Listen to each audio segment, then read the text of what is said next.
A struggling father, with nothing left but his love for his little girl, makes the unthinkable choice. He sells his own blood just to buy her a few gifts for Christmas. But when he sees a hospital ward full of sick children with nothing under their tree, he does something that changes everything. What was meant to be a secret act of kindness explodes across the community, turning him into a hero overnight. But just when hope shines brightest, he loses his job and faces the threat of losing the one thing he loves most, his daughter. Now, as the world rallies around him, one question remains. Will sacrifice and faith be enough to save his family? Or will this Christmas miracle come at the highest cost? The morning frost painted delicate patterns on the windows of Jake Thompson's small apartment kitchen. His weathered hands moved methodically, spreading peanut butter on whole wheat bread, while a stack of unpaid bills lay scattered across the cramped kitchen table like fallen autumn leaves. Each envelope bore angry red stamps, final notice, and past due. Jake glanced at the clock. 7:15 a.m. The familiar morning rush was about to begin. He could hear Lily humming in her room, probably brushing her hair or picking out her clothes for school. The sound brought a slight smile to his tired face, despite the worry lines creasing his forehead. "Daddy." Lily bounced into the kitchen, her brown pigtails swinging. She wore mismatched socks, one with purple stripes, one with yellow dots, but her smile could light up the darkest room. "Can I have apple slices with my lunch today?"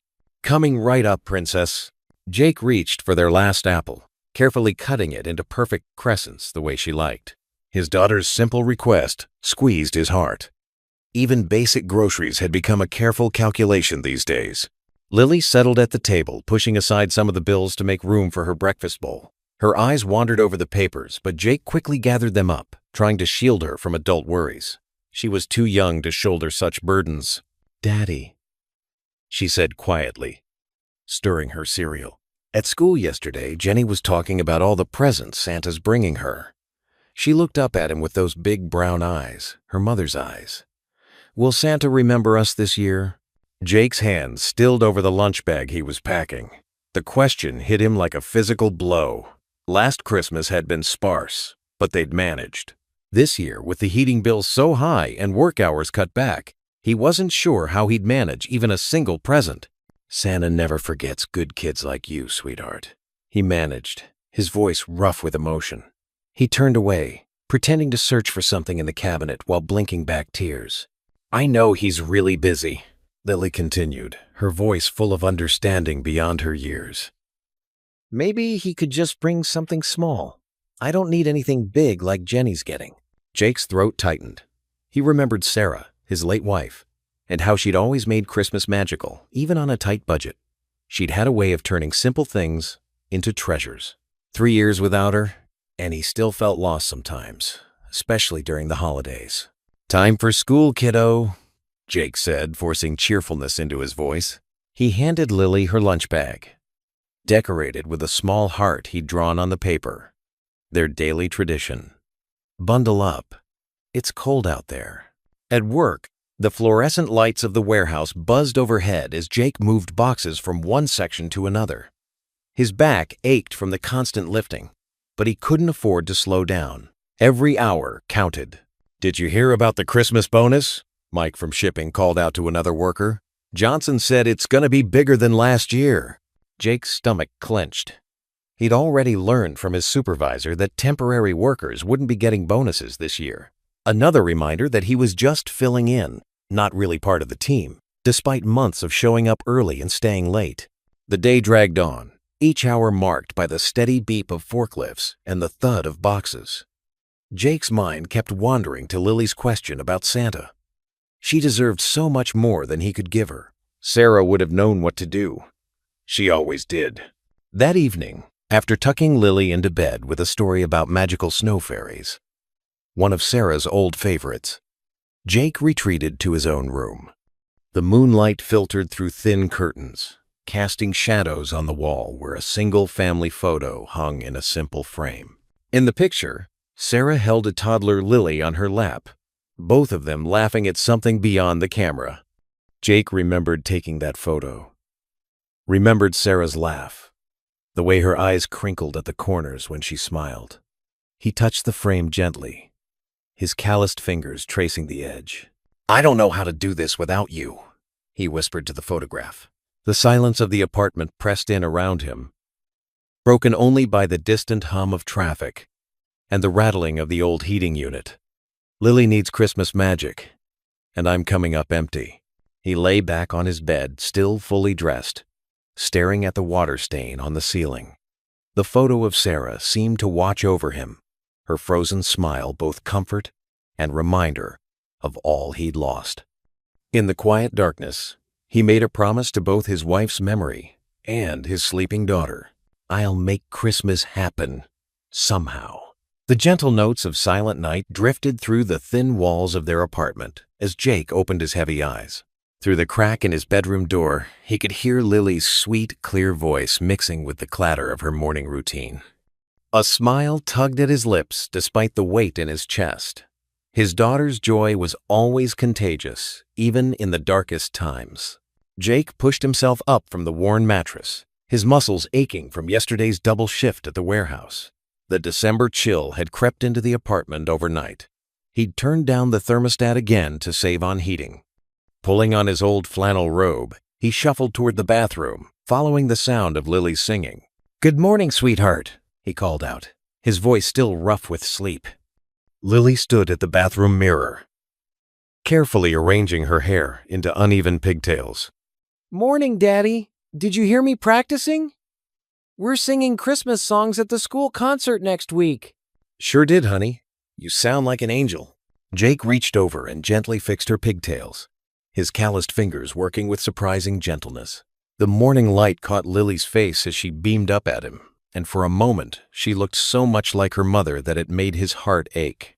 After a quick breakfast of toast and cereal, Jake bundled Lily up in her winter coat, the same one from last year, now a bit too small, and they headed out into the crisp morning air. The walk to Lily's school was their daily ritual, a precious 15 minutes of just the two of them. And then Sarah said her mom's taking her to see the big Christmas tree downtown. Lily chattered as they walked, her breath forming little clouds in the cold air. "Maybe we could go see it too?" "We'll see, sweetheart," Jake answered, trying to keep his voice light. Every request, every small wish from his daughter felt like another reminder of what he couldn't provide. After dropping Lily off with a tight hug and a kiss on her forehead, Jake began his walk to work. The route took him through the older part of town, past shuttered storefronts and faded signs. He'd walked this path hundreds of times, but today something caught his eye. A bright red banner outside a plain brick building. "Earn up to 50 today. Plasma donations welcome." Jake slowed his pace, studying the sign. He'd heard about plasma donation before, but had never seriously considered it. The thought of needles made him queasy, and there was something that felt desperate about selling part of himself for money. But then Lily's hopeful voice echoed in his mind. "Will Santa forget us this year?" He checked his watch. He had an hour before his shift started. Before he could talk himself out of it, Jake pushed open the heavy glass door of the donation center. The interior was surprisingly clean and bright, with rows of comfortable-looking recliners visible through another set of doors. A young woman at the front desk looked up with a practiced smile. "Good morning." "First-time donor?" Jake nodded, his throat suddenly dry. "Yeah, I saw the sign outside." The woman, her name tag read Maria, efficiently explained the process, handed him some forms to fill out, and took his ID. "The initial screening will take about an hour, but the actual donation is usually 45 minutes to an hour. We can schedule you for later today if you'd like." Jake thought about his evening shift at the warehouse. Would after 3:30 work? Perfect. We'll get you all set up for then. Throughout his morning shift, Jake's mind kept drifting back to the donation center. He'd done the math.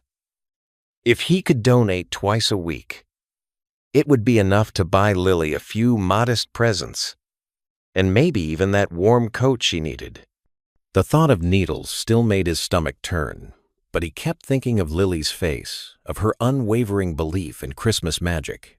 At 3:30 sharp, Jake was back at the donation center, having changed into a clean shirt during his break between shifts.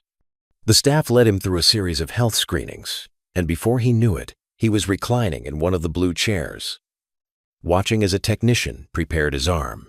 "First time?" the technician asked kindly, noticing his tense shoulders. Jake managed a tight nod. "That obvious, huh? Don't worry. Most people get nervous their first time. Here's a stress ball. Squeeze it every few seconds when we start. It helps with the flow and gives you something to focus on." As the needle slid into his arm, Jake winced and gripped the small rubber ball. The sensation was uncomfortable, but not as bad as he'd feared. He closed his eyes, thinking of Lily, of the Christmas morning he could now give her. The soft beeping of the machine beside him created a steady rhythm, and he found himself whispering under his breath, "This is for you, Lily." The weak winter sun filtering through the windows cast long shadows across the donation center floor. Jake sat there, squeezing the rubber ball methodically, each squeeze a silent prayer for his daughter's happiness. The sting in his arm was nothing compared to the ache in his heart, the bittersweet mixture of love, determination, and the desperate hope that somehow this sacrifice would be enough to keep his little girl's faith in Christmas alive. Jake stepped out of the plasma donation center, his arm still tender where the needle had been. The small white envelope felt warm in his palm, precious despite its modest contents. A bitter wind whipped down the street, cutting through his thin jacket, but he barely noticed. The $200 he'd earned from multiple donations over the past week represented hope, a chance to give Lily the Christmas she deserved. He tucked the envelope deep into his inner pocket, patting it twice to make sure it was secure. The sky hung low and gray, threatening snow, as Jake made his way down Main Street toward Miller's department store. The windows were decorated with twinkling lights and festive displays, making the inside look warm and inviting compared to the biting cold outside. A small bell chimed as Jake pushed open the door, and warm air washed over him. Christmas music played softly through the store speakers, and the aisles were dotted with other last-minute shoppers. Jake's footsteps were quiet on the carpeted floor as he made his way to the children's section. There, on a rack near the wall, hung the lavender sweater Lily had pointed out weeks ago. She hadn't asked for it. She never asked for anything these days, but Jake had seen the way her eyes had lingered on it. He checked the price tag, $48. His hand trembled slightly as he selected her size, but he knew it would keep her warm through the winter months ahead. In the book section, Jake found a hardcover collection of fairy tales with beautiful illustrations. Lily loved stories, especially at bedtime. The book was thick enough to last them many nights of reading together. He could already imagine her face lighting up as they explored its pages. The last stop was the toy section. Jake's heart squeezed when he spotted the doll, the one Lily had admired in the window display last month. It had soft brown hair like hers and wore a pretty blue dress. The price made him wince, but he had just enough left to afford it. At the checkout counter, the elderly cashier smiled warmly as she wrapped each item in tissue paper. "These are lovely choices," she said, carefully placing them in a bag. "Your daughter will be thrilled." Jake nodded, managing a small smile as he handed over the carefully counted bills. "I hope so." Outside, the temperature had dropped even further. Fat snowflakes had begun to fall, dusting the sidewalks with white. Jake clutched his precious shopping bag close to his chest, protecting it from the weather as he walked. The route home took him past St. Mary's Hospital, its windows glowing warm against the darkening sky. Jake paused, his attention caught by movement in the children's ward on the second floor. Through the large windows, he could see several kids in hospital gowns, some with IV poles beside them, pressed against the glass to watch the snow fall. One little girl, who couldn't have been much older than Lily, sat in a wheelchair. Her head was wrapped in a colorful scarf, and she was pointing excitedly at the snowflakes, though Jake could see the fatigue in her small frame. Next to her, a boy with a cast on his leg held onto his IV pole with one hand while tracing patterns on the foggy window with the other. Jake stood there, rooted to the spot, watching these children find joy in the simple miracle of snow despite their circumstances. His throat felt tight as he thought of Lily, healthy and whole, waiting for him at home. The shopping bag suddenly felt both lighter and heavier in his hands, a reminder of how fortunate they truly were despite their struggles. The snow was falling harder now, and Jake reluctantly turned away from the hospital windows. He still had to get home and hide the presents before Lily saw them. The walk home seemed longer in the growing dark, but the weight of his purchases gave him a sense of purpose with each step. Their apartment building looked shabby in the twilight, but the string of colored lights their neighbor had hung along the railing brought a touch of cheer to the entrance. Jake climbed the stairs quietly, careful not to rustle the shopping bag. He found their door unlocked. Mrs. Martinez from next door always stayed with Lily until he got home from work. The apartment was warm and smelled of the soup she always made for them on cold nights. "Thank you, Mrs. Martinez," Jake whispered as the elderly woman gathered her knitting. "I really appreciate you watching her." "Any time, Jake," she patted his arm. "She's an angel, that one." Already finished her homework and had her dinner. After Mrs. Martinez left, Jake tiptoed to his bedroom closet. He pulled out an old duffel bag from the back corner and carefully tucked the presents inside, making sure the tissue paper wouldn't crinkle. The bag went high on the shelf, behind some boxes where curious eyes wouldn't think to look. "Daddy, is that you?" Lily's sleepy voice called from her room. "Yes, sweetheart," Jake answered, quickly closing the closet door. "I'm home." "Good night, Daddy," she called back, her voice already heavy with sleep. "Good night, my angel," Jake replied softly, his heart full of love and hope that the presents hidden away would bring her joy on Christmas morning. The December morning air nipped at Jake's nose as he walked Lily to school.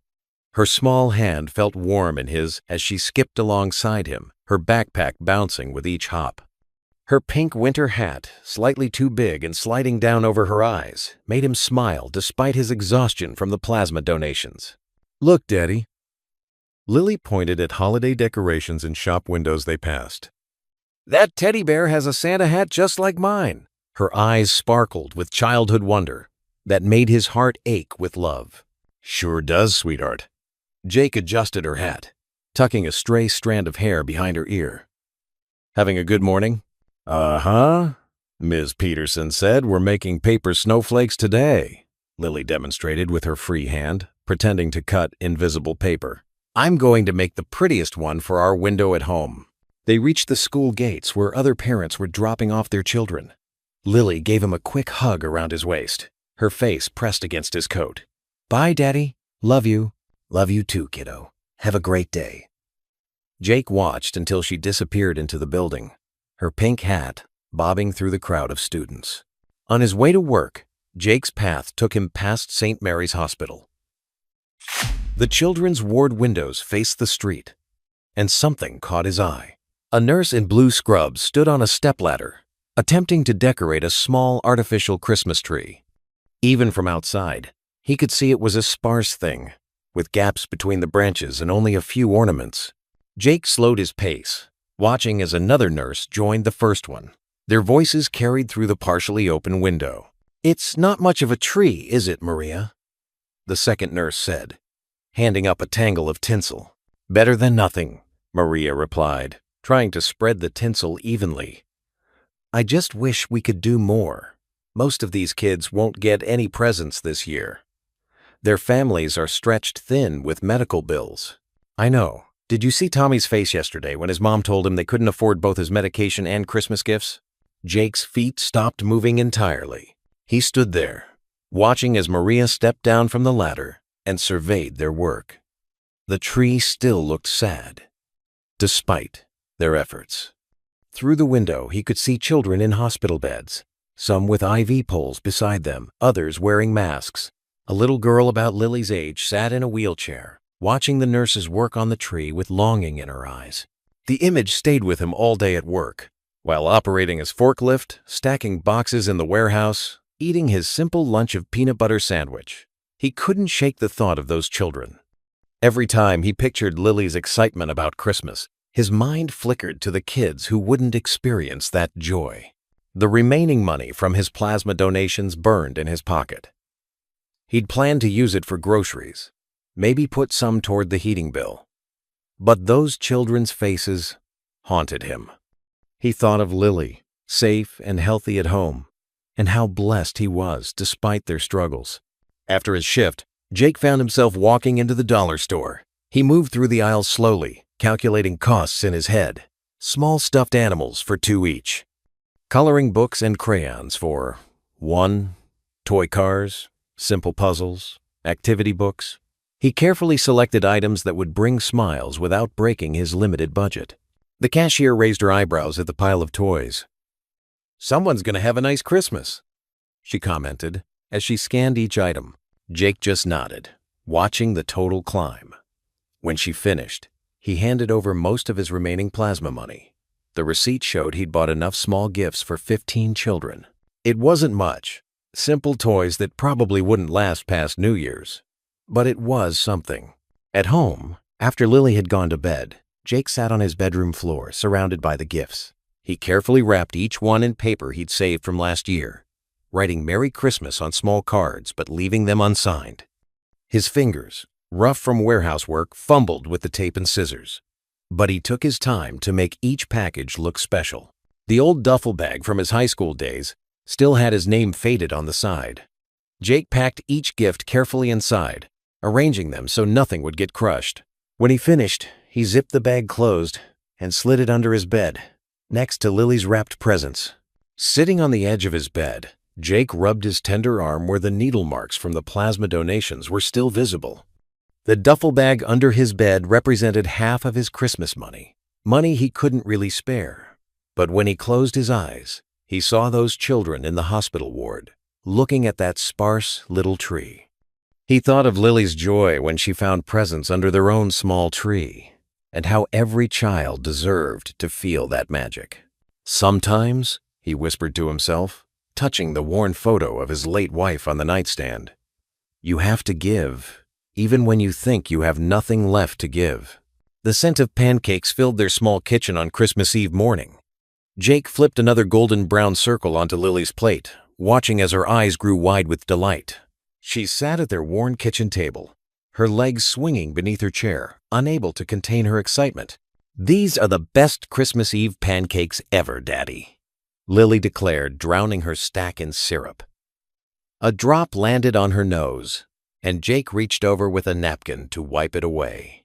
"Easy there, kiddo. Don't want you bouncing off the walls from all that sugar." He smiled, settling into his chair with his own modest portion. The morning sunlight streamed through their kitchen window, catching the dust motes in its golden beams. Lily chewed thoughtfully for a moment before asking, "Can we put cookies out for Santa tonight?" She looked up at him with those hopeful eyes that always melted his heart. "I know we don't have any fancy ones, but maybe he'd like some of those graham crackers we have?" Jake's throat tightened. Even when they had so little, his daughter thought of others first. "That's a great idea, sweetheart. I bet Santa would love graham crackers for a change. Probably gets tired of regular cookies anyway." "Really?" Lily brightened. "Maybe we could leave him some milk, too?" "Absolutely." Jake checked their nearly empty fridge, making a mental note to save enough milk for Santa's glass tonight. The day passed in a blur of quiet holiday activities. They made paper snowflakes to decorate their windows, and Jake read Lily's favorite Christmas story twice. As evening approached, Lily carefully arranged 3 graham crackers on a paper plate and poured a small glass of milk. "Santa's going to love this," she said confidently, placing them on their coffee table. "Is it bedtime yet? The sooner I go to sleep, the sooner he comes, right?" Jake glanced at the clock. 7:30 p.m. "That's right, princess. Time for bed." After their normal bedtime routine, teeth brushing, pajamas, and one more story, Jake tucked the blankets around Lily's shoulders. She yawned, her eyelids already heavy. "Daddy," she mumbled sleepily, "I love you. I love you too, sweetheart. Sweet dreams." He kissed her forehead and waited until her breathing became deep and steady. Once he was sure she was asleep, Jake moved quietly through their apartment. He retrieved the duffel bag from its hiding place in the hall closet, checking one last time that each gift was properly wrapped. His hands trembled slightly as he zipped it closed, partly from the lingering effects of the plasma donation, partly from nerves about what he was about to do. The night air was bitter cold as he made his way to the hospital, the duffel bag heavy on his shoulder. Christmas lights twinkled in windows, and distant carolers could be heard singing Silent Night. The hospital's main entrance was still lit up, though the lobby was quiet except for the night staff. At the nurse's station, he found a kind-faced woman in colorful scrubs decorated with candy canes. Her name tag read, Maria. "Can I help you?" she asked. Looking up from her paperwork, Jake shifted nervously. I have some presents. For the kids in the ward." He patted the duffel bag. "I was hoping. Maybe they could be put under the tree? Anonymously?" Nurse Maria's expression softened. "You're wanting to leave these as a surprise for the children?" Jake nodded, his voice rough with emotion. "They should have something to open on Christmas morning. Every kid should." Maria stood up, her eyes warm with understanding. "Follow me," she whispered. "The children are sleeping, but I know just where to put these." They tiptoed into the darkened ward. The small Christmas tree in the corner cast multicolored shadows across the sleeping faces of the children. Medical machines beeped softly in the background. Jake's heart clenched at the sight of tiny figures in hospital beds, some with IV poles beside them, others with monitoring wires. Together, they carefully arranged the presents under the tree. Jake made sure each one was positioned, so the tags could be easily read in the morning. As they worked, Maria watched him with growing appreciation. "This is incredibly kind of you," she whispered as they finished. "These children, some of them haven't had visitors in weeks. This will mean the world to them."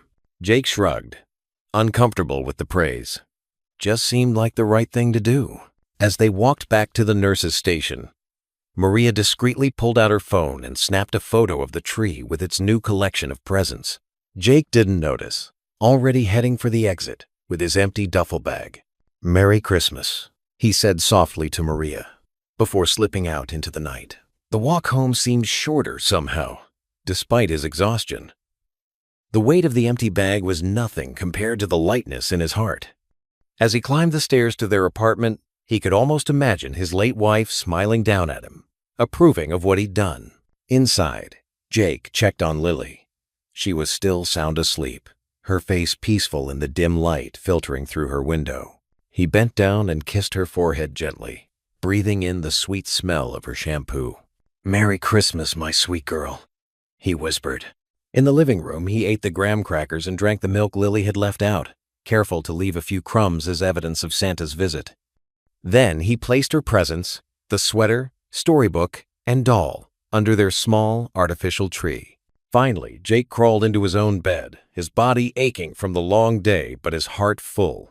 As sleep began to claim him, he realized that despite everything, the struggles, the loneliness, the constant worry, in this moment, he felt truly content.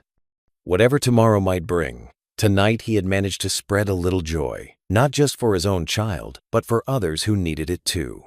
The Christmas morning sun filtered through frost-covered windows, casting a gentle glow across their modest living room. Lily bounced on her toes in her candy cane pajamas, her eyes fixed on the small pile of wrapped presents under their tiny artificial tree. "Can I open them now, Daddy? Please?"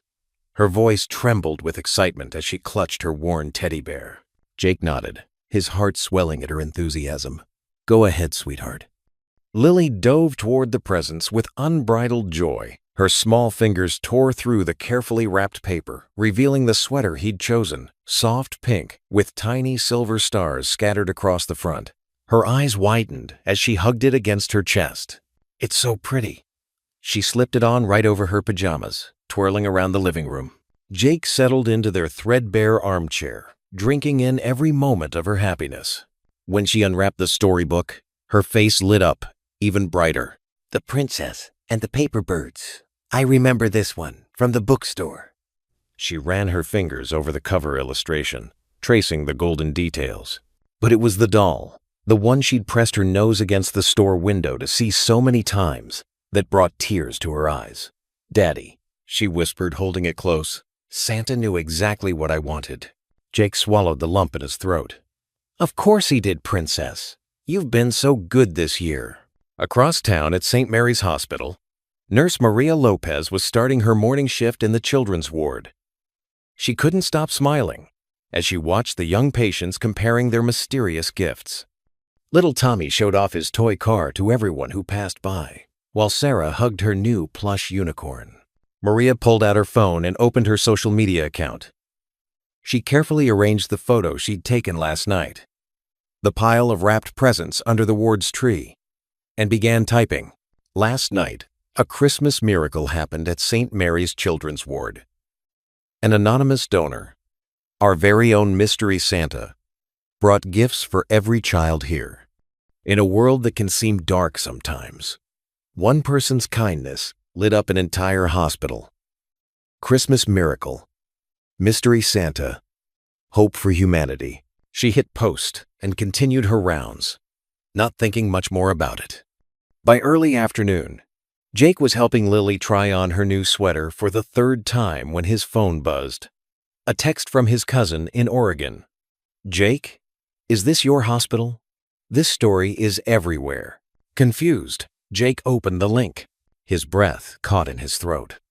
The post had thousands of shares, with more coming every minute. Comments flooded in from across the country. "This restored my faith in humanity. Who is this amazing person? Angels walk among us." Jake sat heavily on the couch, stunned by the reach of his simple act. Lily climbed onto his lap, still wearing her new sweater. "What are you reading, Daddy?" "Just some Christmas stories, sweetheart," he managed, kissing the top of her head. Throughout the afternoon, the story continued to spread. Local news stations picked it up, interviewing children and parents from the hospital. Each telling made Jake's heart race a little faster, though no one knew it was him. The gifts weren't expensive, one mother said on camera, wiping away tears. But the thought that someone cared enough to make our children smile, that's worth more than gold. Jake watched the coverage on their small TV, holding Lily close as she played with her new doll. For a moment, everything felt perfect. Maybe things were finally turning around. Then his phone rang. The caller ID showed his supervisor's number. Strange for Christmas Day. Jake stepped into the kitchen to answer. "Jake, I'm sorry to call today." His supervisor's voice was heavy. "Corporate made the decision this afternoon. They're cutting costs before the new year." The world seemed to tilt sideways as Jake gripped the kitchen counter. "The whole department?" he managed to ask. "Most of it. Your position. It ends January 1st. I fought for you, Jake. I really did." The formal termination notice arrived by email moments later. Jake stared at his phone screen, the words blurring together. "Regret to inform you. Position eliminated. Final paycheck. We wish you." He glanced into the living room, where Lily sat on the floor, brushing her new doll's hair and humming Silent Night. She looked so peaceful, so content. Later that night, after tucking Lily into bed with her new doll and book, Jake sat alone at the kitchen table. The termination notice lay before him, the paper seeming to mock all his efforts. The Christmas lights from their small tree cast shifting shadows across the walls. He picked up the notice with trembling hands. The rent was due in a week. The electricity bill right after that. And now, what will we do now? He whispered into the quiet darkness, his voice breaking on the last word. Through the thin walls, he could hear Lily's soft breathing from her room, peaceful and unaware of the storm gathering around them. The happy glow of Christmas morning felt like a distant memory now, fading as quickly as the viral story had spread. The cruel irony wasn't lost on him.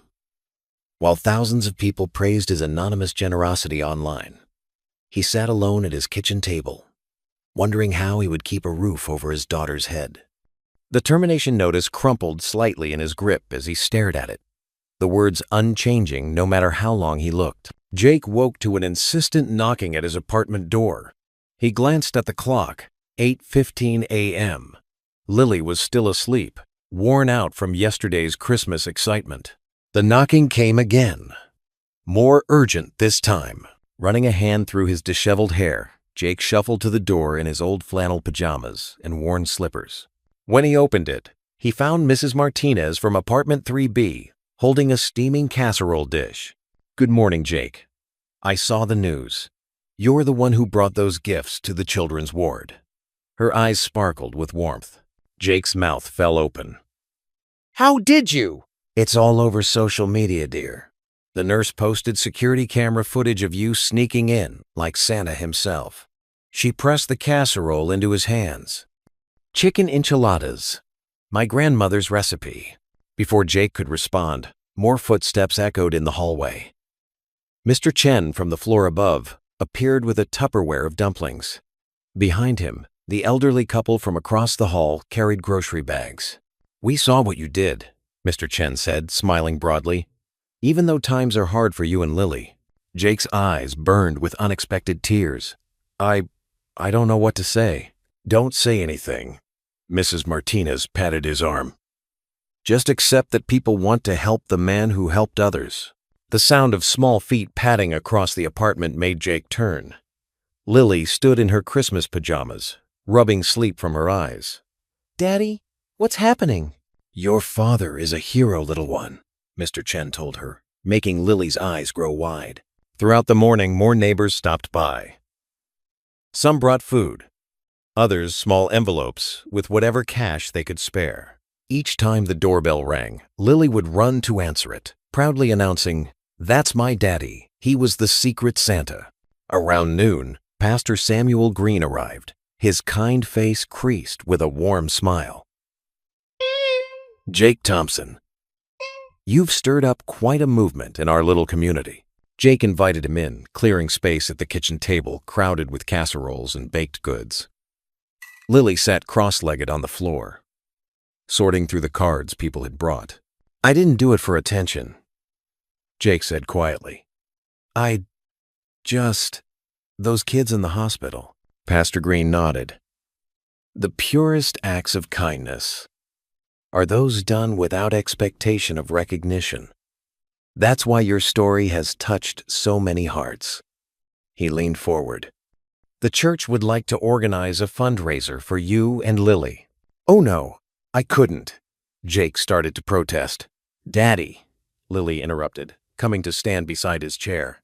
"Remember what you always tell me? It's okay to let people help sometimes." Jake's throat tightened as she wrapped her small arms around his neck. Her words, his own words, reflected back at him, made his eyes mist over. "She's right, you know," Pastor Green said gently. "You've shown this community what Christmas spirit truly means. Let us show you what it means to be part of a community that cares." Throughout the afternoon, people continued stopping by. Some Jake recognized from the neighborhood. Others were complete strangers who had seen the story online. Each one had a kind word, a helping hand to offer. Lily stayed close to Jake's side, beaming with pride every time someone praised her father. "I always knew my daddy was special," she told anyone who would listen. By early evening, Pastor Green had arranged everything for a gathering at the church. Jake and Lily walked the short distance together, her small hand warm in his. The setting sun painted the snow-covered streets in shades of pink and gold. The church's fellowship hall was filled with people when they arrived. Strings of white lights twinkled along the walls, and tables groaned under the weight of potluck dishes. Jake recognized faces from the apartment building, the grocery store, the gas station where he bought coffee each morning. An elderly woman he'd never met approached, tears in her eyes. "Your story reminded me of my late husband," she said, squeezing Jake's hand.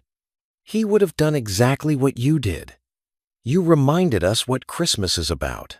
Others came forward with similar words. A young couple who had been saving for a down payment on a house pressed an envelope into his hands. A group of teenagers who had pooled their Christmas money. A local business owner who offered part-time work. Through it all, Lily never left Jake's side. She held his hand tightly, occasionally hugging his waist, her face glowing with joy and pride. For the first time since losing his wife, Jake felt the invisible weight on his shoulders begin to lift. Pastor Green stood nearby, watching with quiet satisfaction as the community embraced Jake and Lily. Children played together in one corner, while adults shared stories and food.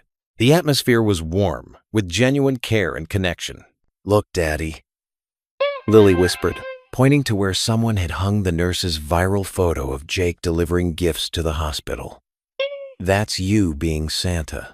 Jake looked at the grainy security camera image of himself placing presents under the hospital's tree. He hadn't known anyone was watching, hadn't done it for recognition or praise. He'd simply seen a need and tried to fill it, the way his wife would have wanted. A young mother approached with her son, who wore a hospital bracelet. "We were in the children's ward that night," she said softly. "The gift you brought, it was the only present my Tommy got this year. Thank you." Jake gathered the scattered wrapping paper from Christmas morning, stuffing it into a black garbage bag while watching Lily play with her new doll on the living room floor. She had named it Hope, a choice that made his heart squeeze every time he heard it. Sunlight streamed through their small apartment window, catching the dust motes that danced in the air.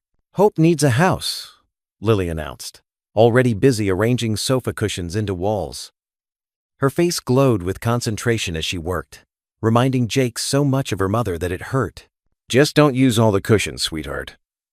We might want to sit down later," Jake said with a gentle smile, moving to straighten the modest stack of cards that had arrived over the past few days. Each one contained words of encouragement, and sometimes small donations from strangers touched by his story. The mail slot clinked, and envelopes fluttered to the floor. Jake crossed the room to collect them, his hands automatically sorting bills from cards. But one envelope made him freeze. The handwriting was instantly familiar, sharp angles and slanted letters that could only belong to his brother, Michael. Jake's hands trembled slightly as he held the envelope. He hadn't heard from Michael since Sarah's funeral 3 years ago. Their last conversation had been all sharp edges and bitter words, with Michael insisting Jake needed to move on barely 2 months after becoming a widower. "What's that, Daddy?" Lily asked, noticing his stillness. "Just more mail, honey," Jake replied, tucking the letter into his back pocket. "How's Hope's house coming along?" "She needs more pillows," Lily declared, completely absorbed in her project again. Jake retreated to the kitchen, pulling out the letter with unsteady fingers. The envelope was thick, expensive, the kind Michael always used, even for grocery lists. Some things never changed. "Dear Jake, I saw your story online, The Mystery Santa at Children's Hospital. Sarah would have loved that. She always said you had the biggest heart of anyone she knew. I've been thinking about that last day at the funeral. I was wrong. Grief doesn't have a timeline, and I had no right to tell you how to handle yours. I was scared for you and Lily, but instead of helping, I made everything worse." Jake had to stop reading for a moment, his vision blurring.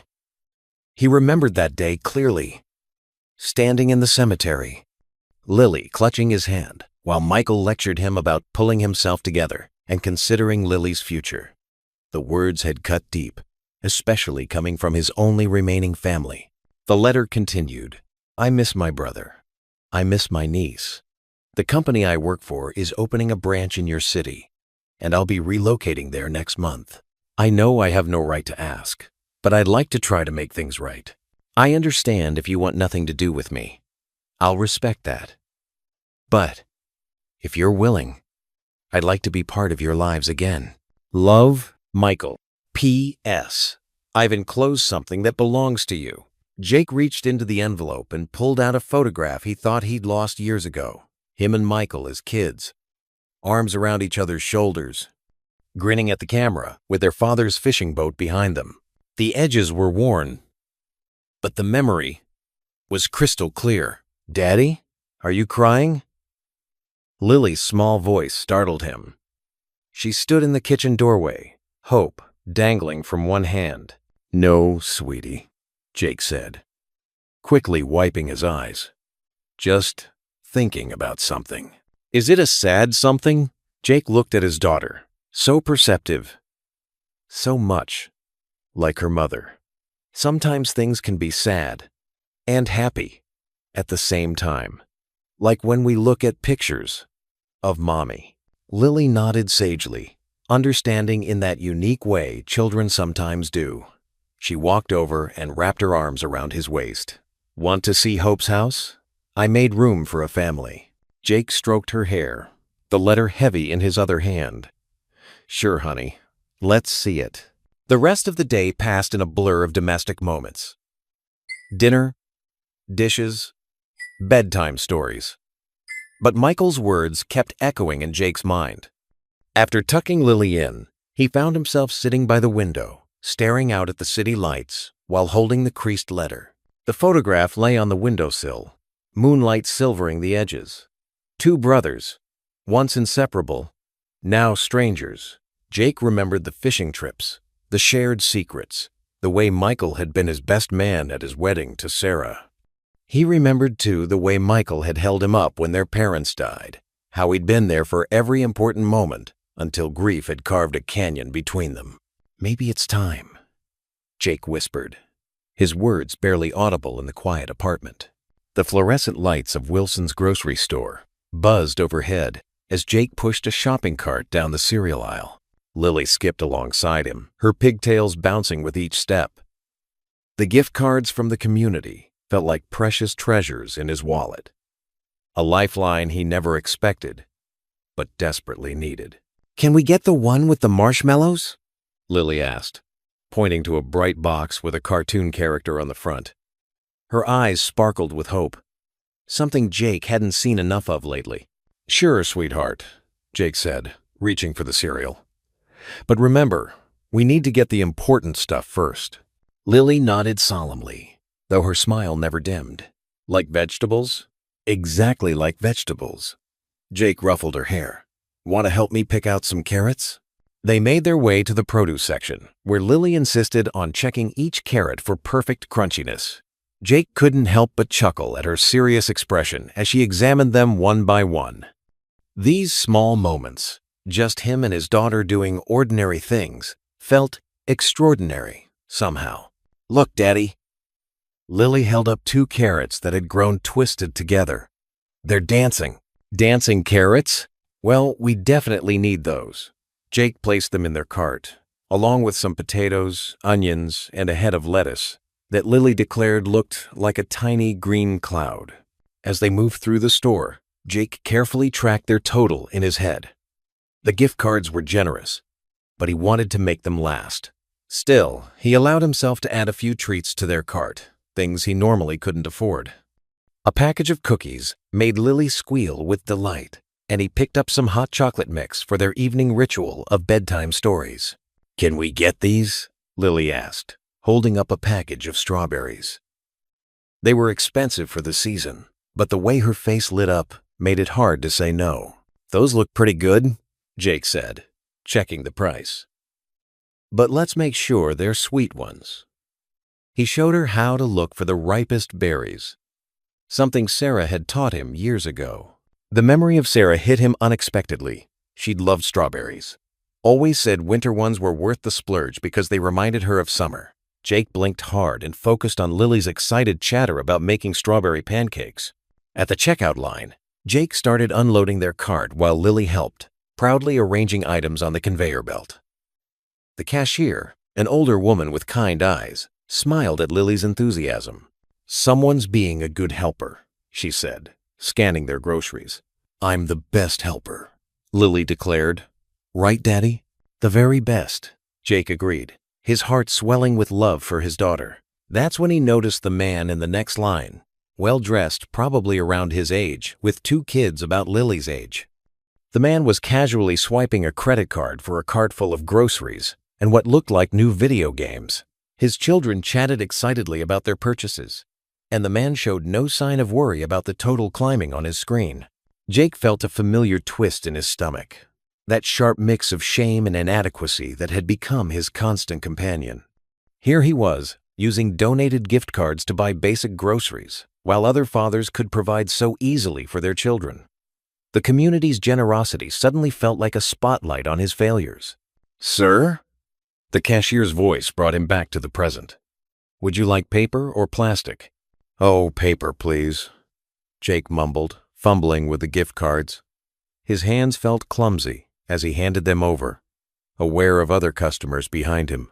Though no one was paying attention, he felt exposed, as if everyone could see his struggle. Lily, oblivious to his discomfort, helped bag the groceries with enthusiastic care. Daddy, can we have hot chocolate when we get home? With marshmallows?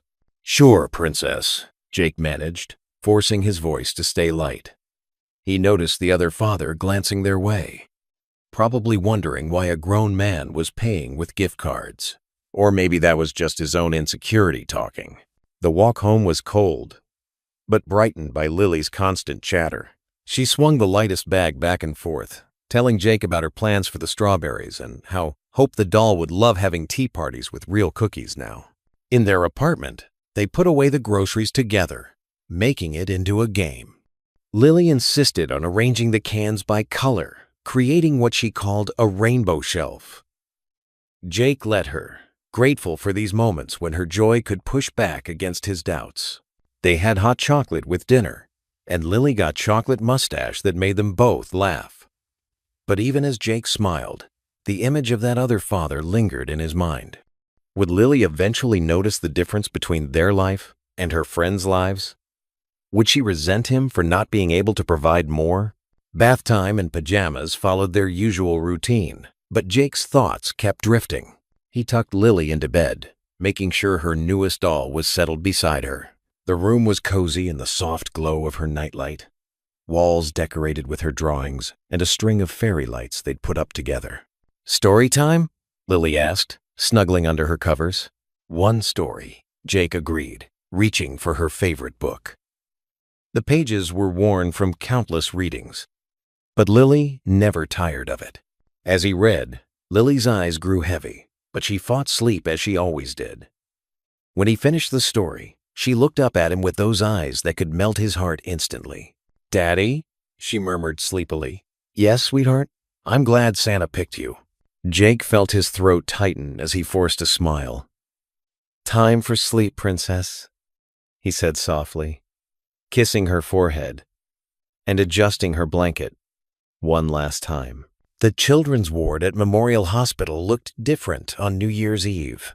Gone were the sterile whites and muted greens, replaced by twinkling lights and festive decorations that transformed the usually somber space into something magical.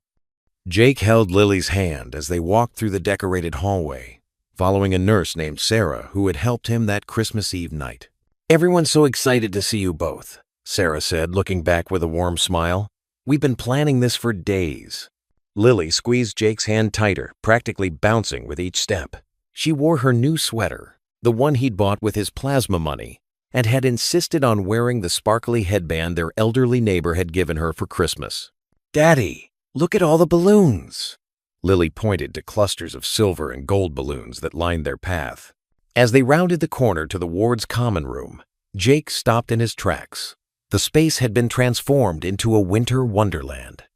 Paper snowflakes dangled from the ceiling, and strings of white lights created a warm glow throughout the room. Families and hospital staff filled the space, their chatter creating a cheerful buzz. But what caught Jake's attention was the enormous Christmas tree in the center of the room. It wasn't the same modest tree he'd seen that night. This one reached nearly to the ceiling and sparkled with hundreds of lights. As they drew closer, he noticed something peculiar about the decorations. "Those are notes," Lily whispered in awe, pointing to the countless pieces of paper hanging from the branches. Before Jake could respond, Dr. Martinez, the head of pediatrics, stepped forward with a microphone. "Everyone, please welcome our guests of honor, Jake and Lily Thompson." The room erupted in applause. Jake felt his cheeks grow warm as all eyes turned to them. Lily, however, beamed and waved like a princess at a parade. "Jake," Dr. Martinez continued, "that night, when you brought those gifts, you didn't just give our children toys. You gave them hope. You showed them that someone out there cared enough to think of them during the holidays." She gestured to the tree. "Every note on this tree is a thank you message from our patients, their families, and our staff. We're calling it the Gratitude Tree." A little boy in a wheelchair rolled forward, holding one of the notes. Can I read mine, Mr. Thompson? Jake nodded, his throat too tight to speak. Dear Secret Santa. The boy read carefully. Thank you for my toy car. It helps me forget about being sick when I play with it. You made me believe in magic again. More children came forward, each sharing their messages. Some were simple crayon drawings. Others were heartfelt letters from parents who'd seen their children smile for the first time in weeks. Each note made Jake's heart swell a little more. Lily tugged on his sleeve. Daddy, you're crying. Jake wiped his eyes quickly, but he didn't feel embarrassed. These weren't tears of shame or worry. They were tears of joy, something he hadn't experienced in so long he'd almost forgotten what it felt like. The evening continued with music and refreshments. Children who were well enough joined in simple party games, while others watched from their beds that had been wheeled into the common room. Jake found himself surrounded by parents who wanted to shake his hand or share their stories.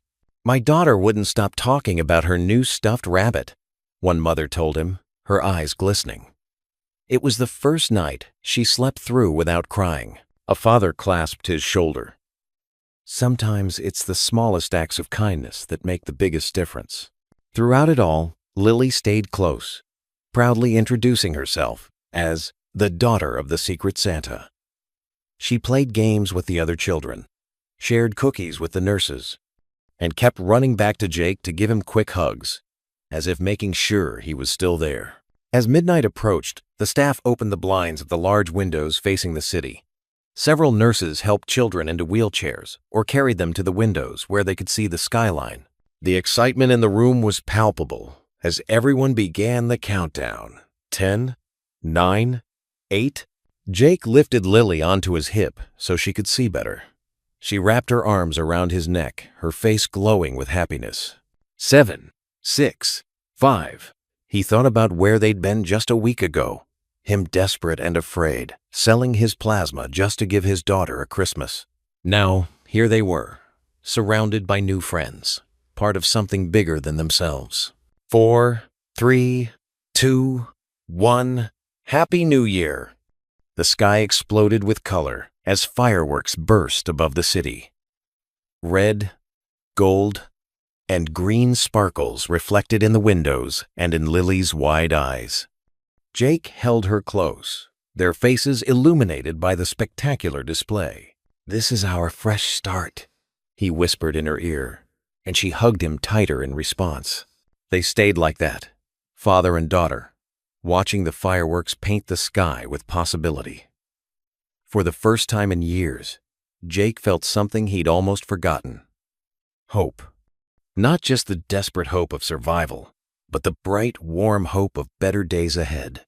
The gratitude tree twinkled behind them, its branches heavy with messages of thanks, each note a reminder that sometimes the greatest gifts come from the simplest acts of kindness. As another burst of fireworks lit up the night sky, Jake realized that by trying to be Santa for others, he'd received the greatest gift of all, the knowledge that he and Lily weren't alone anymore. The January morning sun barely filtered through the thin curtains of Jake Thompson's apartment when 3 sharp knocks echoed through the small space. Jake had just finished brewing his morning coffee, the steam rising from his chipped mug as he shuffled toward the door in his worn slippers. Through the peephole, he saw a middle-aged woman in a pressed gray suit, clutching a leather portfolio. His heart skipped a beat when she held up an official-looking badge. Mr. Thompson, I'm Ms. Reynolds from Child Protective Services. Her voice was professional, measured. May I come in? Jake's hand trembled as he opened the door. The coffee mug nearly slipped from his grip as memories of similar visits during his own childhood flooded back. He set the mug down on the small entry table, trying to steady his nerves. Of course, he managed, his throat suddenly dry. Please, come in. Ms. Reynolds stepped inside, her heels clicking against the worn linoleum floor. Her eyes swept across the living room, taking in the mismatched furniture, the stack of bills on the coffee table, the places where the wallpaper was starting to peel. Lily's at school? She asked, though it sounded more like a statement than a question. Jake nodded, running a hand through his disheveled hair. Yes, she left about 20 minutes ago. What? What is this about? Ms. Reynolds opened her portfolio, pulling out a form. We received an anonymous report expressing concern about Lily's living conditions. Standard procedure requires us to investigate any such claims. Jake's stomach twisted into knots. Claims? What claims? The report suggests possible inadequate care and unstable living conditions. She paused, her pen hovering over the form. Are you currently employed, Mr. Thompson? The question hit like a physical blow. Jake sank into the threadbare armchair, his legs suddenly weak. I was laid off after Christmas, but I'm looking for work. Every day. I'm looking. Ms. Reynolds made a note, her expression unreadable. And your current living situation? Before Jake could answer, her eyes fixed on the bright red notice tucked under a pile of mail on the coffee table. She reached for it, and Jake didn't stop her. The late writ notice seemed to glow like a neon sign of his failure. We're just a little behind, Jake said quickly, his voice cracking. The community has been helping. There was this thing at Christmas where Yes, I'm aware of the hospital incident, Ms. Reynolds interrupted, making another note. While admirable, Mr. Thompson, our concern is Lily's day-to-day stability. She stood, walking toward the kitchen. Jake followed, watching as she opened the refrigerator. The sparse contents made him wince. Half a gallon of milk, some eggs, bread, and leftover casserole from a neighbor. Lily always has enough to eat, he said firmly, finding his voice. We manage. She never goes hungry. Ms. Reynolds closed the refrigerator and turned to face him. May I see her room?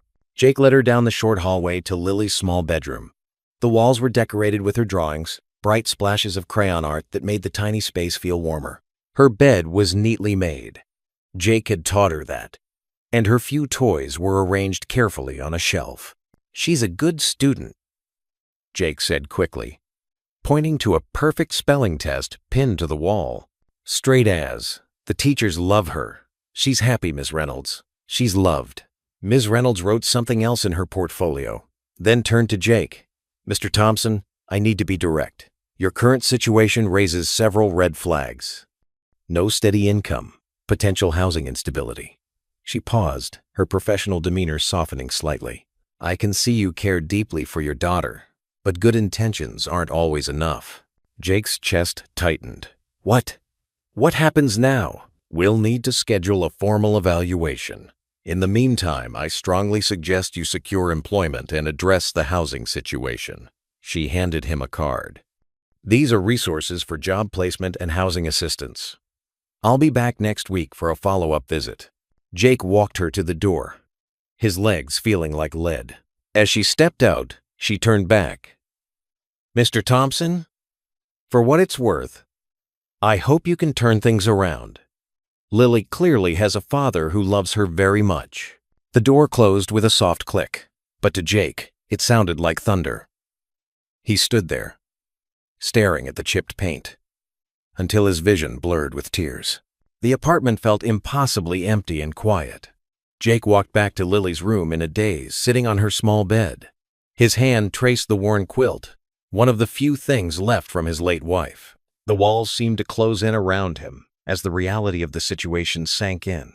That evening, after tucking Lily into bed with her favorite story and her usual, "I love you, Daddy," Jake finally allowed himself to break.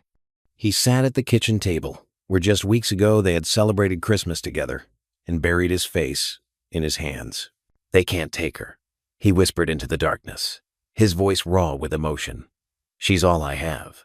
The words hung in the silent apartment, heavy with the weight of a father's fear and desperate love. The digital clock on Jake's nightstand cast a harsh red glow across his bedroom. 2:47 a.m. He hadn't slept a wink. His footsteps traced the same path through the small apartment for what felt like the 100th time that night. From his bedroom, past Lily's door where he could hear her peaceful breathing, through the kitchen with its stack of unpaid bills, and back again. The CPS worker's words echoed in his mind, each syllable a hammer strike against his heart. Good intentions aren't always enough. Jake paused at Lily's doorway, watching the gentle rise and fall of her chest.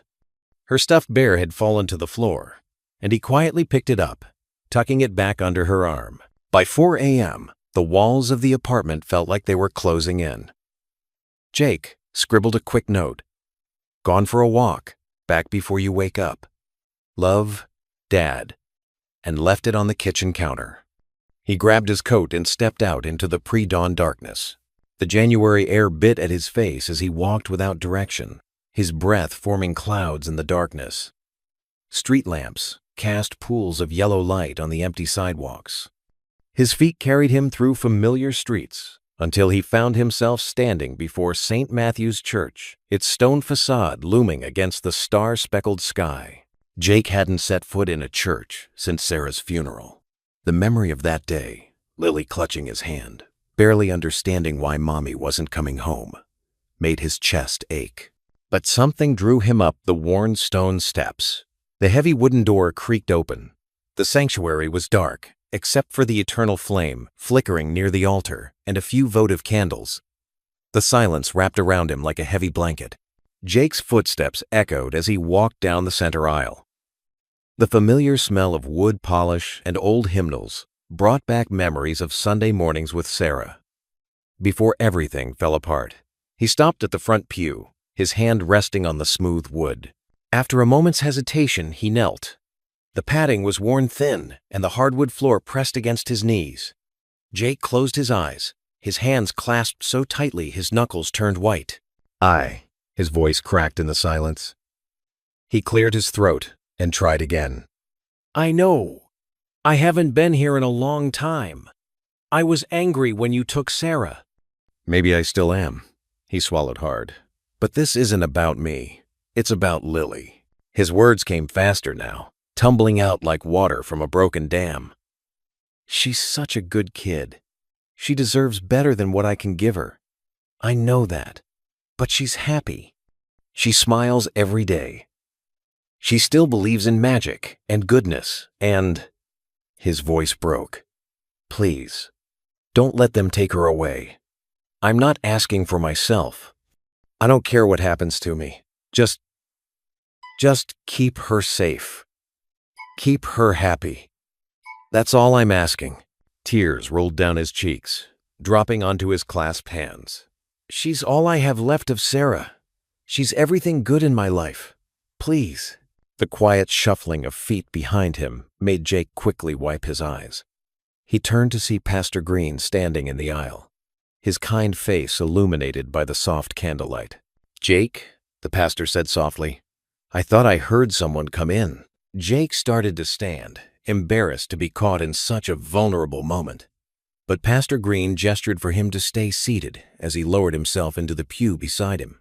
"I'm sorry," Jake mumbled. "I shouldn't be here so early. The church is always open to those who need it," Pastor Green replied. He was quiet for a moment, studying Jake's face. "Something's troubling you deeply, son." The gentle concern in his voice broke through Jake's last defenses. The whole story spilled out.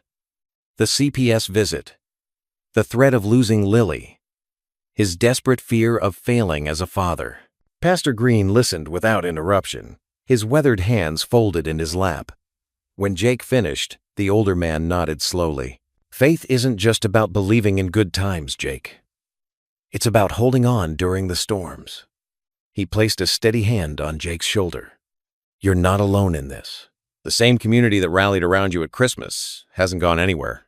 "But what if it's not enough?" Jake whispered. "What if they take her anyway?" "You know," Pastor Green said thoughtfully, "I've watched you with Lily. I've seen how she lights up when she talks about her daddy.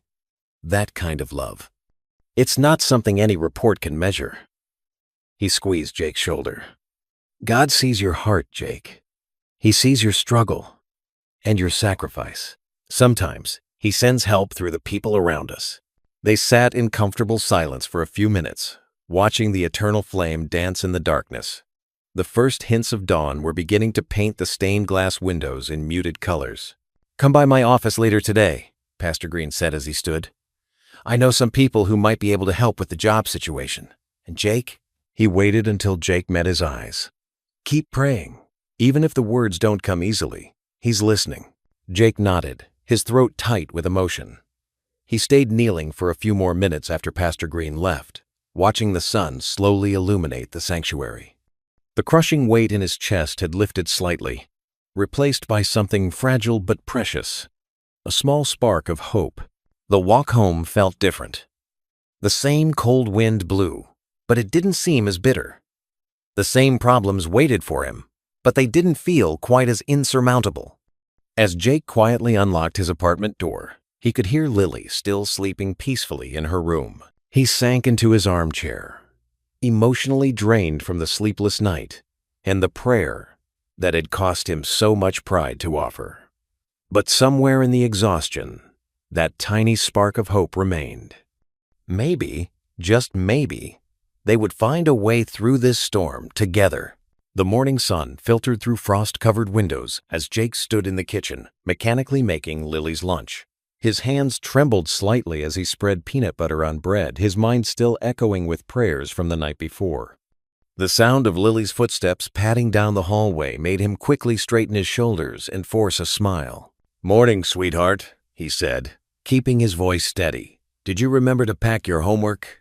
Lily appeared in her favorite purple sweater, her backpack dragging behind her. "Uh-huh. I even did the extra credit." She climbed onto a kitchen chair, swinging her legs. "Daddy, can we have hot chocolate tonight, with marshmallows?" Jake's heart clenched at her simple request. How many more ordinary moments like this would they have? "Sure thing, princess. Now eat your breakfast before it gets cold." As Lily ate her oatmeal, Jake busied himself with tidying up, trying to make their modest apartment look as presentable as possible. Every dirty dish in the sink, every scuff mark on the wall, now felt like evidence that could be used against him. "Ready for school?" he asked, helping Lily into her winter coat. She nodded, grabbing her lunch bag. "You look tired, Daddy," she said, reaching up to touch his cheek. "Did you have bad dreams?" Jake caught her small hand and kissed it. "Just grown-up stuff. Nothing for you to worry about." After dropping Lily at school, Jake walked past the hospital on his way to submit another job application. Through the windows, he could see activity in the children's ward, nurses moving between rooms with morning medications. "Mr. Thompson!" a voice called out. Jake turned to see Nancy, one of the nurses who had been there on Christmas Eve, hurrying down the hospital steps. "I'm so glad I caught you. We heard about CPS." Jake's shoulders slumped. News travels fast, I guess. Nancy's face was determined. "The family's here. They want to help. They're writing letters, telling CPS what you did for their children. How you gave up your own Christmas money to bring joy to kids you didn't even know. That's kind, but they don't have to." "Yes, they do," Nancy interrupted. "You showed us what real giving looks like. Now, it's our turn." Inside the children's ward, parents sat in the small waiting area, writing letters. Some typed on phones or laptops, sharing a link to an online petition. Jake watched through the window, overwhelmed by their effort. Mrs. Rodriguez, whose daughter was recovering from surgery, waved him inside. "My Elena still sleeps with the teddy bear you brought," she said, holding up her letter. "I'm telling them how you made her believe in miracles again." The petition already has hundreds of signatures. Another parent called out, holding up his phone. "People are sharing your story all over again." Jake stood there, throat tight with emotion. These were people with their own struggles, their own sick children to worry about. Yet they were taking time to fight for him and Lily. "We're not letting them separate you two," Nancy said firmly, squeezing his arm. "This community stands with you, Jake." Throughout the day, as Jake went from one job interview to another, his phone kept buzzing with notifications. The petition numbers grew. People were sharing memories of his Christmas Eve visit, posting photos of their children with the gifts he'd brought. By late afternoon, exhausted from job hunting, Jake trudged up the steps to his apartment building. He stopped short at his mailbox. Envelopes spilled out when he opened it, dozens of them, some hand-delivered, others rushed through mail service. With trembling fingers, he opened the first one. "Dear Child Protective Services, I am writing to tell you about a father who reminded our community what love looks like. Another read, my son was in the hospital for Christmas, thinking Santa wouldn't find him. Thanks to Mr. Thompson's sacrifice.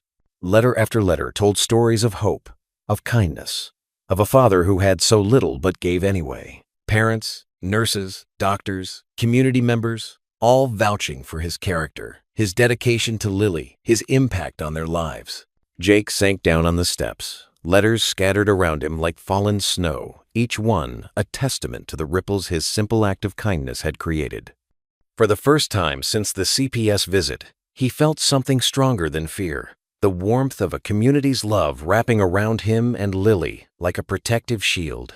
A neighbor passing by paused to help him gather the letters. There's more coming, she said with a gentle smile. We all saw what you did for those kids. We're not letting you face this alone. Jake clutched the stack of envelopes to his chest, remembering his desperate prayers from the night before. The answer, it seemed, wasn't coming as a single miracle, but in the collective voices of a community, standing up to say, this father and daughter belong together. He checked his watch. Almost time to pick up Lily from school. Jake carefully placed the letters in his bag, knowing there would be time to read each one later.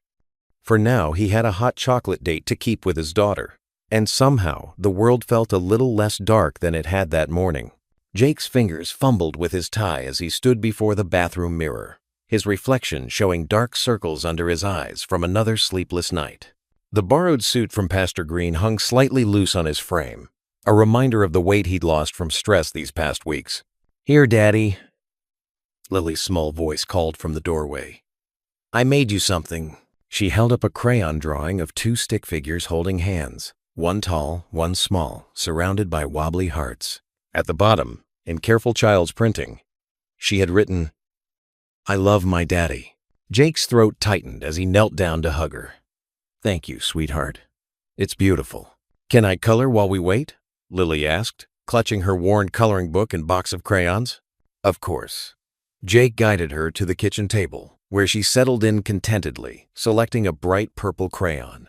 He watched her for a moment, marveling at her ability to find peace in simple things, even on this morning when their future hung in the balance. The drive to the Child Protective Services office felt endless. Jake's knuckles were white on the steering wheel as he navigated through morning traffic, occasionally glancing in the rearview mirror at Lily, who hummed softly while watching the world pass by her window. The CPS office waiting room was stark and institutional, with hard plastic chairs and fluorescent lighting that made everything look harsh. Lily sat beside him, industriously coloring within the lines, while Jake tried to stop his leg from bouncing nervously.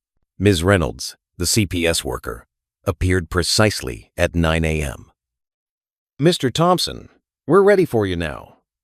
Her face was professionally neutral as she led them down a long hallway. The conference room felt oppressive with its windowless walls and long table. Jake helped Lily settle into a chair with her coloring supplies before taking his seat. His heart sank as he noticed the stack of papers in front of Ms. Reynolds. Mr. Thompson, she began, adjusting her glasses, we're here today to address concerns about the stability of Lily's home environment.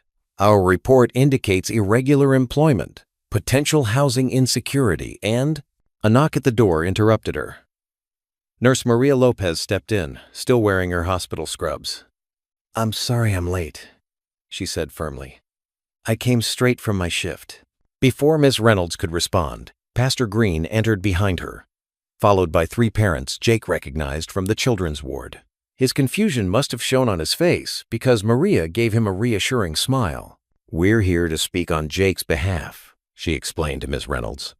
We have letters from dozens more who couldn't attend in person. Ms. Reynolds frowned slightly, but nodded. Very well. Please, have a seat. Maria spoke first, her voice warm but determined. I've worked in pediatric care for 15 years. I've seen all kinds of parents come through our ward. Jake Thompson is one of the most devoted fathers I've ever met. She described the night Jake had brought the gifts, how he'd insisted on staying anonymous. This man sold his own blood plasma to buy presents, not just for his daughter, but for children he'd never met. That's not the action of an unfit parent. That's the definition of selfless love. Pastor Green spoke next, his gentle voice carrying authority. Jake Thompson has been dealt some difficult cards, but he's never stopped trying to give his daughter the best life possible. Our community has watched him work tirelessly, sacrifice endlessly, and love unconditionally. One by one, the parents shared their stories. A mother described how Jake had helped her carry groceries while her child was in treatment, despite his own exhaustion.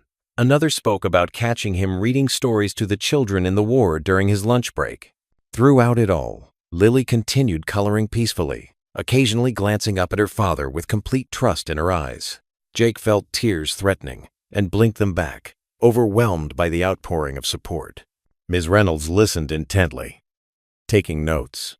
She examined the stack of letters Maria had brought, dozens of testimonials from hospital staff, church members, and families touched by Jake's kindness. "Mr. Thompson," Ms. Reynolds said finally, "would you like to speak?" Jake cleared his throat, his voice rough with emotion. "I know I'm not perfect.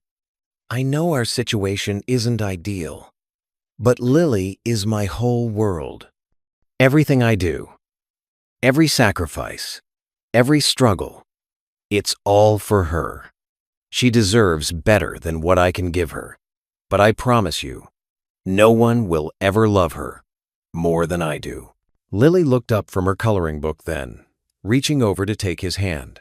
Her small fingers intertwined with his, offering comfort with the pure, unconditional love only a child could give. "We'll need time to review everything presented today," Ms. Reynolds said, gathering her papers. "You'll receive our decision within the week." Jake stood on shaky legs, holding Lily's hand tightly as they left the conference room. The uncertainty of their future weighed heavily on his shoulders as they walked through the sterile hallways. Each step felt like moving through deep water, his borrowed suit suddenly too tight, too warm. Outside, the winter air bit at their faces. Lily squeezed his hand and looked up at him. "Can we get hot chocolate, Daddy?" Jake managed a smile, though his heart was racing with fear about what the next week might bring. He held her small hand like a lifeline as they walked to their car, trying to memorize every detail of this moment with his daughter. Jake sat at his small kitchen table, mechanically stirring a cup of coffee that had long gone cold. The morning sun filtered through the worn curtains, casting soft shadows across the stack of supportive letters that had arrived yesterday. Lily was at school, and the apartment felt too quiet, too empty without her cheerful humming. His phone buzzed against the table, making him jump. Ms. Reynolds' name flashed across the screen. Jake's hand trembled as he picked up the phone, his heart pounding so hard he could barely hear his own voice as he answered. "Mr. Thompson?" Ms. Reynolds' tone was professional as always, but there was something different in it today. "I'm calling about your case." Jake closed his eyes, gripping the edge of the table. "Yes?" After reviewing all the evidence and testimonies, including the overwhelming community support, she paused, and Jake held his breath. "We've decided to close the case. Lily will remain in your care." The phone nearly slipped from Jake's grasp. She can stay?" "Yes, Mr. Thompson. The investigation showed that while your circumstances have been challenging, your dedication to Lily's welfare is exemplary. The outpouring of support from the hospital staff, the families you helped,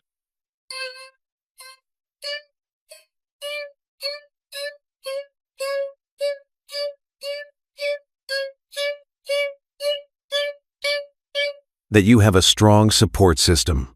Jake couldn't hold back anymore. Tears streamed down his face as relief flooded through him. His shoulders shook with silent sobs. "Mr. Thompson, are you there?" "Yes," he managed to choke out. Thank you. Thank you so much." After hanging up, Jake buried his face in his hands, letting out years of pent-up fear and worry. The morning light seemed brighter now, warming his shoulders like a comforting embrace. The phone rang again barely an hour later. Jake wiped his eyes, expecting it to be Pastor Green or one of the hospital staff asking about the decision. "Hello, is this Jake Thompson?" A man's confident voice came through the line. "Yes, this is Jake. My name is David Martinez. I own Martinez Construction here in town. I saw your story online. about what you did for those kids at the hospital. Jake sat up straighter, wondering where this was going. I've been looking for someone with your kind of character to join our team, Mr. Martinez continued. Your previous employer mentioned your experience in maintenance work. We need a facilities manager for our main office and work sites. It's a full-time position with benefits. Would you be interested? Jake's hand gripped the phone tighter. Sir, yes, absolutely. Great, the starting salary is $45,000 a year. Can you come by this afternoon to discuss the details? Jake wrote down the address with shaking hands, hardly daring to believe this was real. After hanging up, he stood in the middle of his kitchen, looking around at the small apartment that had seemed like a prison of poverty just hours ago. Now it felt like a launching pad for a new life. He glanced at the clock. Just 2 hours until Lily would be home from school. Jake moved through the apartment in a daze, straightening things up, occasionally stopping to wipe fresh tears from his eyes. He changed into his best shirt, the one he'd worn to the CPS hearing, and waited by the window for Lily's school bus. When she bounded up the stairs and through the door, her backpack bouncing, Jake couldn't wait another second. He scooped her up in his arms, holding her close. Daddy? Lily's voice was muffled against his shoulder. Why are you crying? Jake pulled back just enough to look into her face, her mother's eyes, full of innocent concern. These are happy tears, sweetheart. The very happiest tears. Did something good happen? Jake nodded, sitting down on their worn couch with Lily in his lap. 2 wonderful things happened today.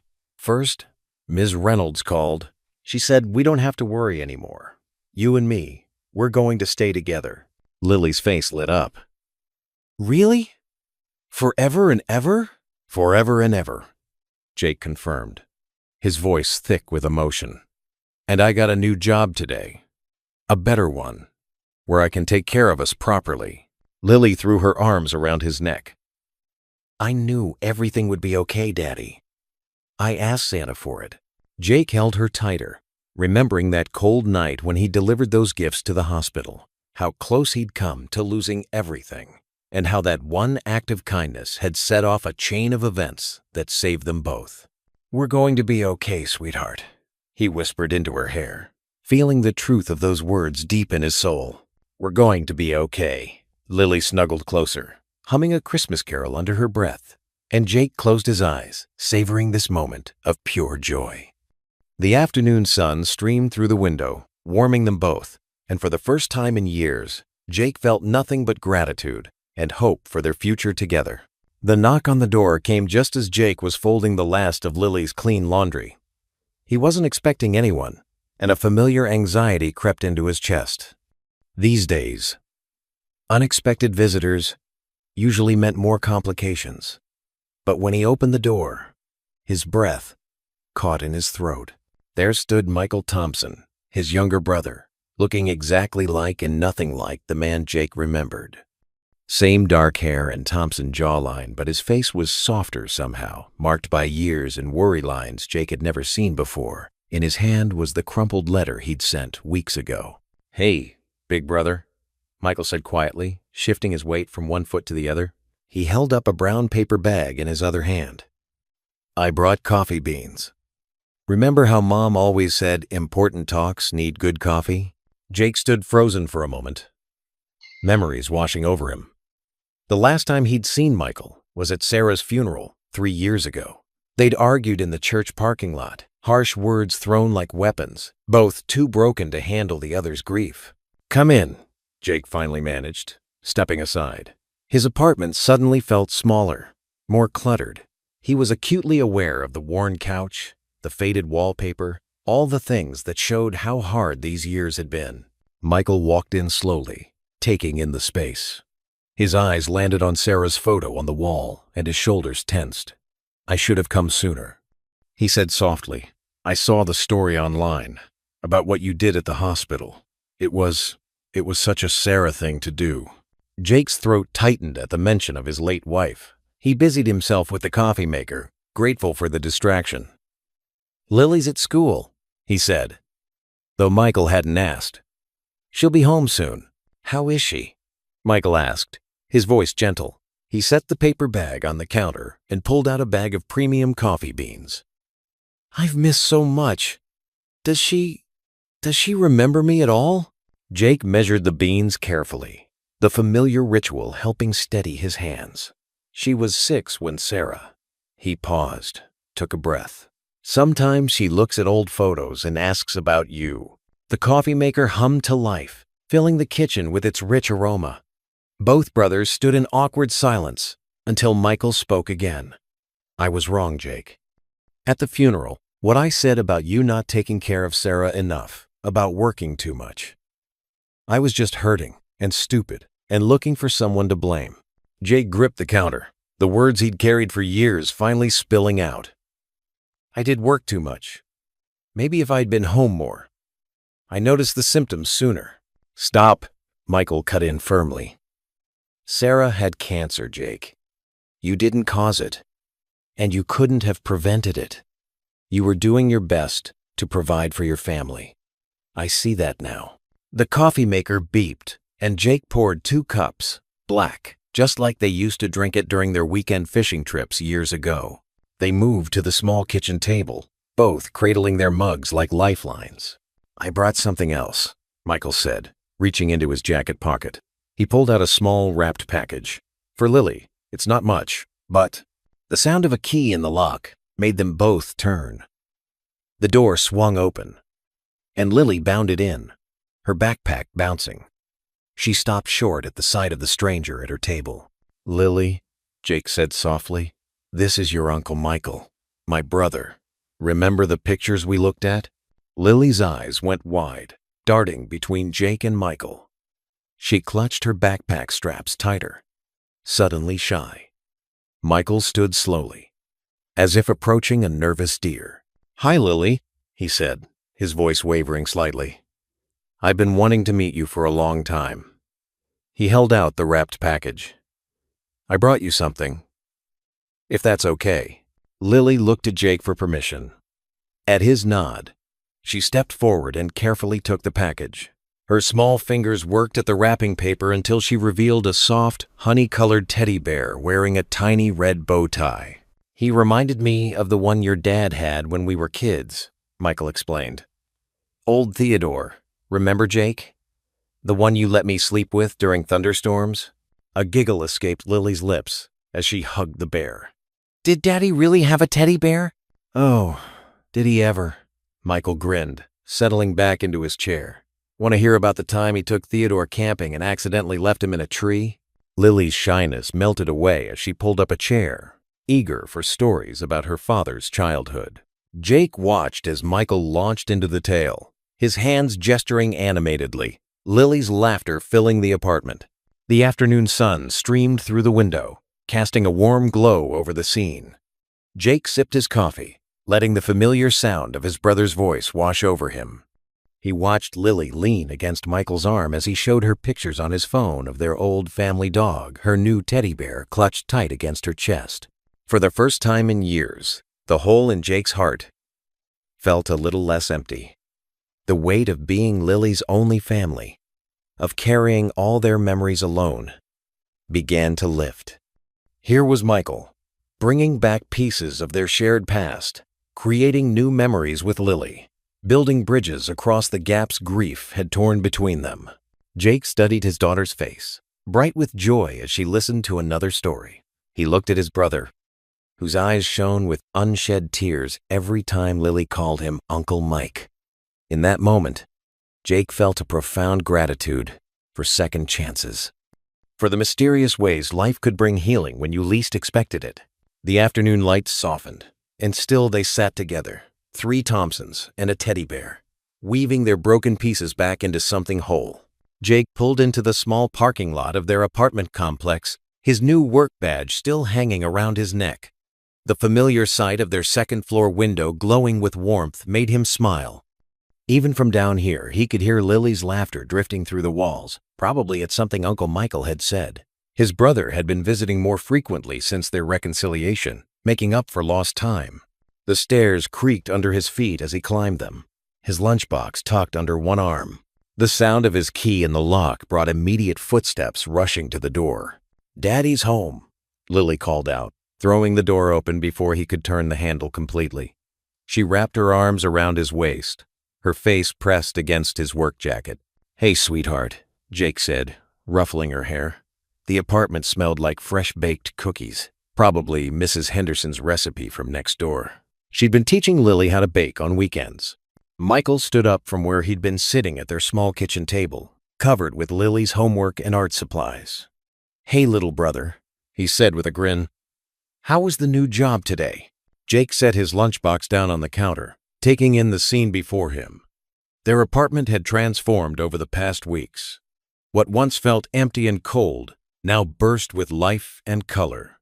Hand-knitted blankets from the church ladies draped over their worn couch. Cards and children's drawings from the hospital covered the refrigerator. A bookshelf that the pastor had helped deliver stood against one wall, filled with books donated by neighbors and community members. "It was good," Jake replied, hanging up his jacket. "Mr. Roberts is teaching me the ropes of inventory management. Says I have a knack for organizing the warehouse."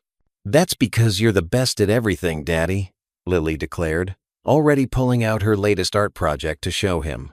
"Look what Uncle Michael helped me make today." She held up a string of paper hearts, each one carefully cut out and decorated with glitter and markers. Some had words written on them: love, hope, family, thank you. "These are beautiful, honey," Jake said, crouching down to examine them closer. "What are they for?" "I want to put them in our window," Lily explained, bouncing on her toes. "So everyone who walks by can see them. Like how they helped us see their love." Jake's throat tightened with emotion. He looked around their small living room, remembering how just weeks ago he'd sat here feeling completely alone. Now, evidence of their community's support surrounded them everywhere he looked. The dining table that once held only past due notices now displayed a bowl of fresh fruit, a weekly gift from the grocery store owner. The corner where he used to pile unpaid bills now held a small desk where Lily did her homework, a gift from his coworkers at the new job.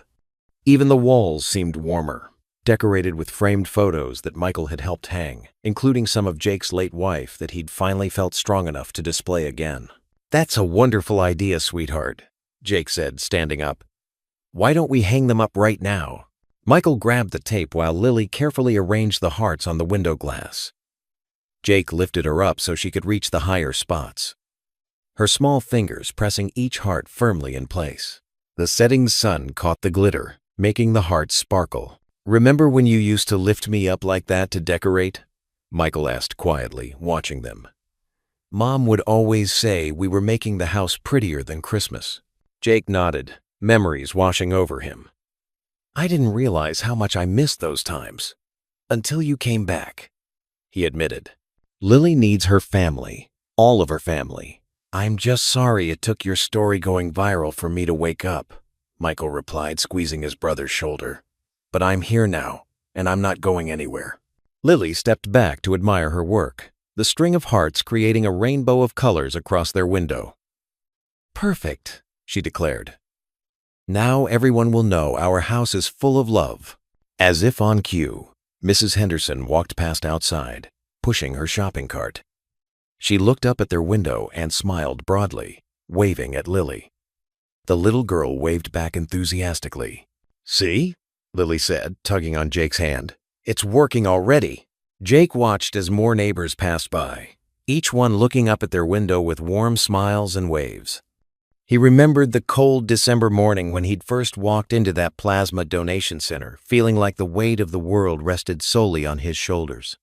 He could never have imagined then how his small act of sacrifice would ripple outward, touching so many lives and returning to him multiplied in countless ways. "Uncle Michael, will you stay for dinner?" Lily asked, already pulling out the pasta Mrs. Garcia had brought over yesterday. "Wouldn't miss it," Michael replied, helping her gather plates. "Besides, someone needs to tell your dad about the amazing multiplication problems you solved today." Jake watched them move around the kitchen together, his heart full. The apartment that had once felt too small, too empty, too heavy with worry, now burst with life and love. The paper hearts in the window caught the last rays of sunlight, sending little rainbow reflections dancing across the walls. Another neighbor walked by, an elderly man Jake recognized from the hospital. His granddaughter had been one of the children who received a gift that Christmas Eve. The man paused, looking up at their window display, and gave a gentle nod of acknowledgement before continuing on his way. Lily hummed as she set the table.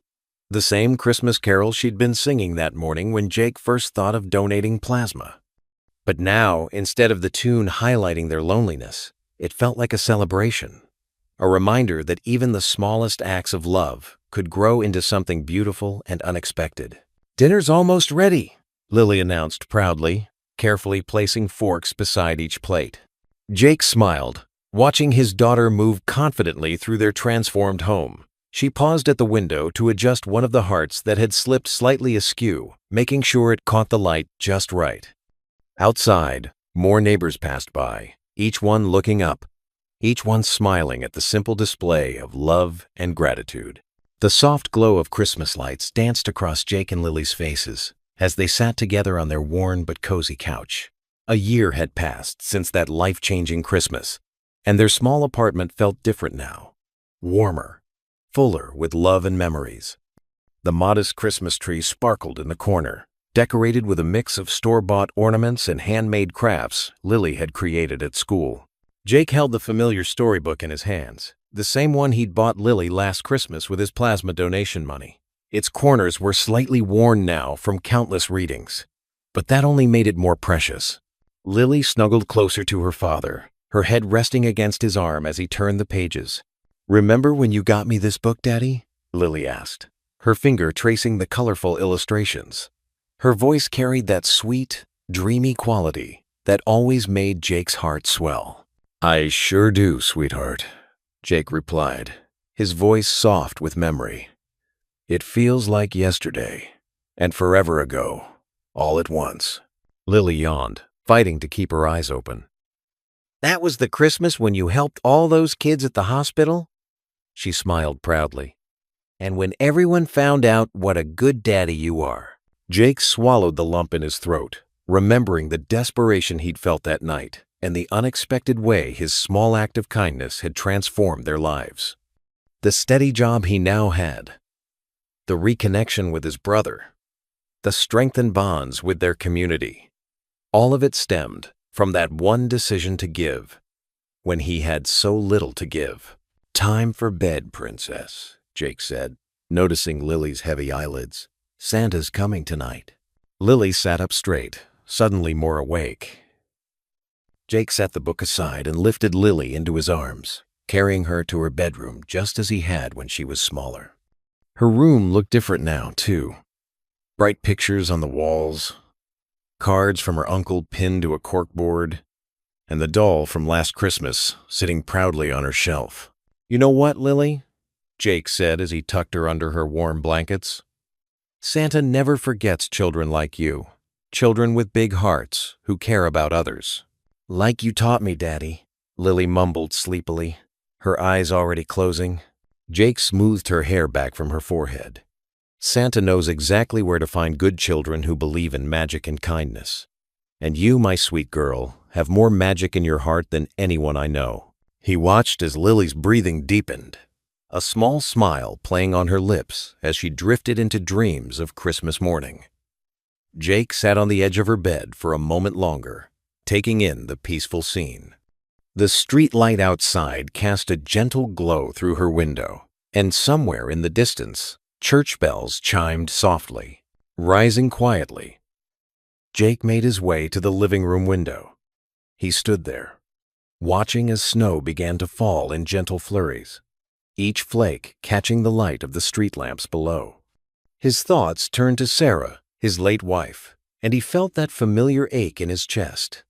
But it was different now, softer somehow, mixed with gratitude rather than just grief. "Sarah," he whispered, his breath fogging the cold window pane. "I hope you can see us now. See how far we've come. See how our little girl is growing into someone as beautiful inside as you were."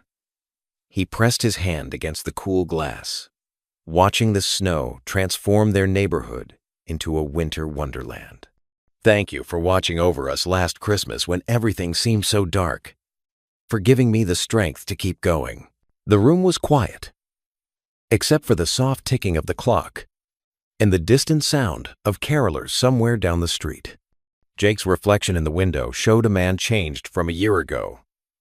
The worry lines were still there, but his eyes held peace now, acceptance, and even joy.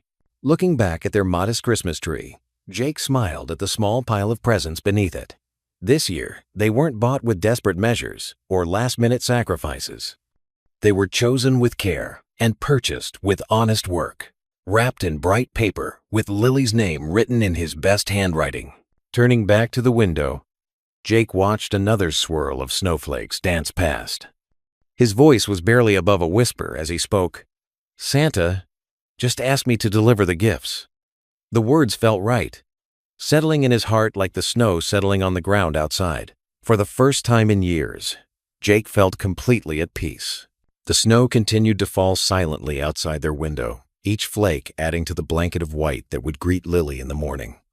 Inside their small apartment, warmed by love and healing, Jake stood watching, his heart finally full, finally at rest.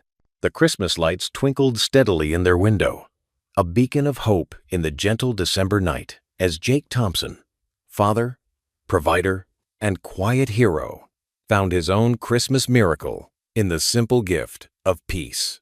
What would you do if you were in their place? Comment your answer below and let's see how you'd rewrite the ending. If you enjoyed the story of Jake Thompson, I handpicked the next story that you will enjoy. Please don't miss this one. Click here to watch it.